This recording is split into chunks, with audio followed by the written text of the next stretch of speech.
No limit strategy. After the flop concepts. After you've seen the flop, you have seen 5 out of 7 cards of your possible hand. That's 71% of the cards. At this point, many of your decisions will be automatic. If you don't hit your cards, you should usually fold. For example, if you have a Jack and a 10 suited, and the flop is Ace-7-2 rainbow, get out of the pot. Since you should pick your starting hands carefully, you will raise many of your hands. In a tight game, this will make the pot heads up or close to heads up. This is usually your goal because playing against multiple players in no limit can be very difficult. In general, you should ask yourself 3 questions. What does your opponent have? Should you commit money to the pot or not? How much should you bet? A few hints for playing after the flop. Heads up.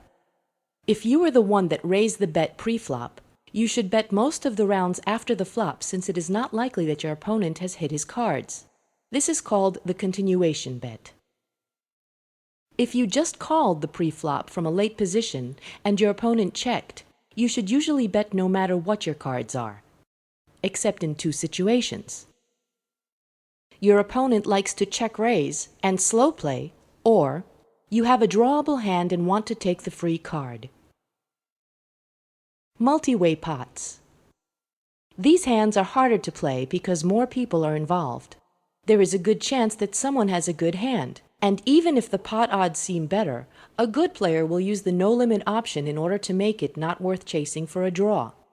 Therefore, you should rarely bluff, rarely slow play, calculate other players' pot odds, watch carefully for tells. Hands to go all in. You should be willing to go broke with some hands. If you flop a set and the only thing that can beat you is a higher set, you shouldn't be afraid of it. The chances of this happening are so small, and the amount of money you will not gain by playing less aggressively is bigger than what you'd lose if your opponent has a better set. A second example is when you have the right pot odds to do it, meaning if you have a straight flush draw and thus more than a 50% chance of hitting your card by the river.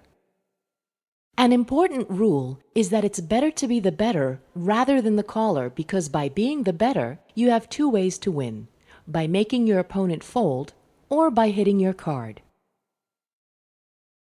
When the board is paired, the first one to bet usually wins the pot when the number of competitors is low. Therefore, you should bet in about half of these situations regardless of whether you have a set or not. The most important thing in this situation is knowing your opponents. A good player may know you are bluffing and raise you with almost nothing. Learn and share Texas Hold'em videos for free. MyHoldemTips.com